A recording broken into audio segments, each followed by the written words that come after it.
I welcome you to this story here, and this is a story created from Matthew chapter 25 about keeping your lamps burning, keeping oil in your lamps, like the 5 wise virgins did and the 5 foolish virgins failed to do.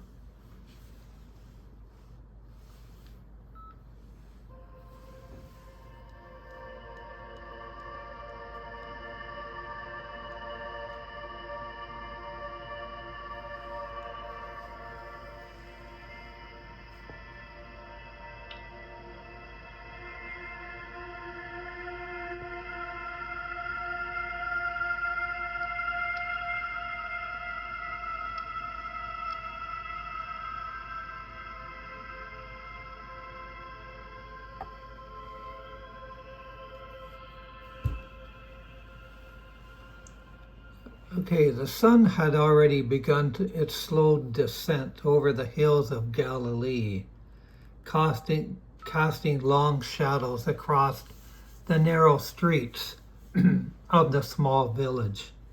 Smoke curled from clay ovens, and the scent of fresh bread mingled with the dusty aroma of the market. In a quiet courtyard tucked between stone houses, a small group of young villagers had gathered around Jotham, the village lamp maker. His hands were calloused from years of shaping clay and polished wicks, yet his eyes carried a calm brightness, as if he knew the secrets of the world often forgot. "Come closer, children," Jotham said, holding a freshly crafted oil lamp.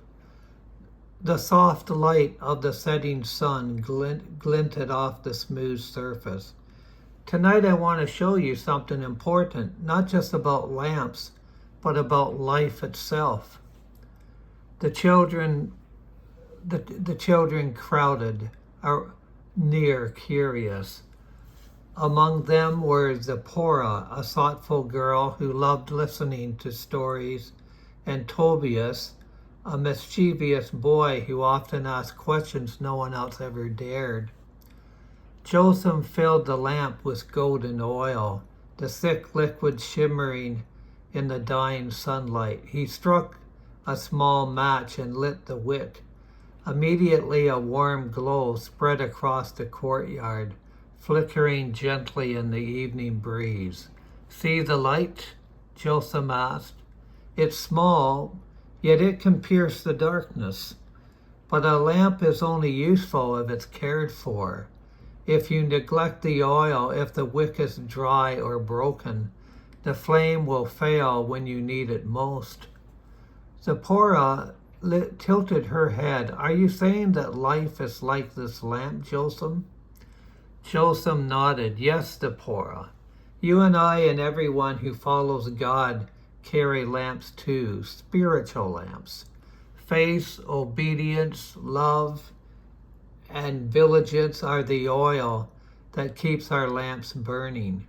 We never know when the bridegroom will come, yet we must be ready at all times." Tobias frowned. "But what if I forget to fill it? What if I run out of oil?" "Ah, Jotham," she said, smiling. "Well, then you'll stumble in darkness. Many people think the lamp can wait. The lamp can wait, that the oil will last without care. But when the night comes, only those who kept their lamps filled will enter the feast." That made sense to the children. Of course. He gestured toward the hills beyond the village where the first stars began to appear. "Imagine a wedding feast, a celebration promised long ago. 10 young women went to meet the bridegroom. Each was a lamp. 5 were wise, they carried extra oil.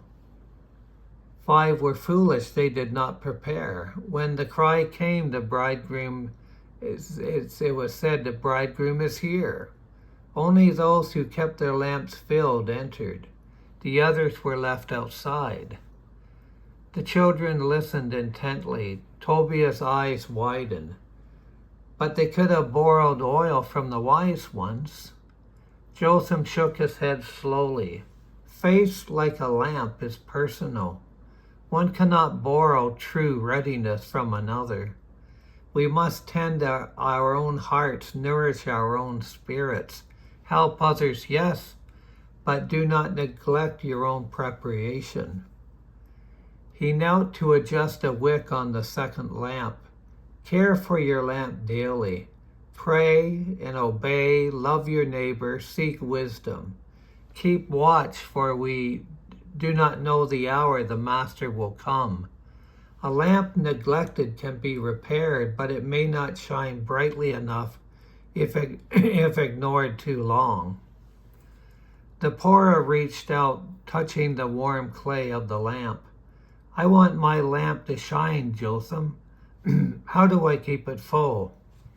By filling your heart with God's word and your life with good deeds and seeking the Lord every day, Jotham said.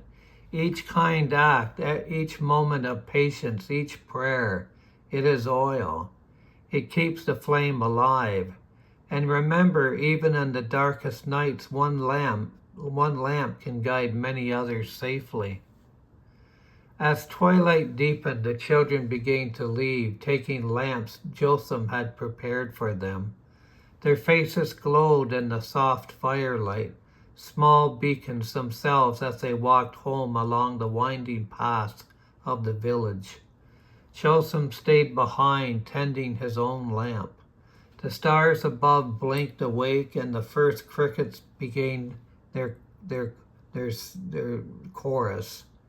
He whispered a quiet prayer. Lord, may all who carry your lamps in your name keep them burning bright, that none may stumble in darkness when the bridegroom comes.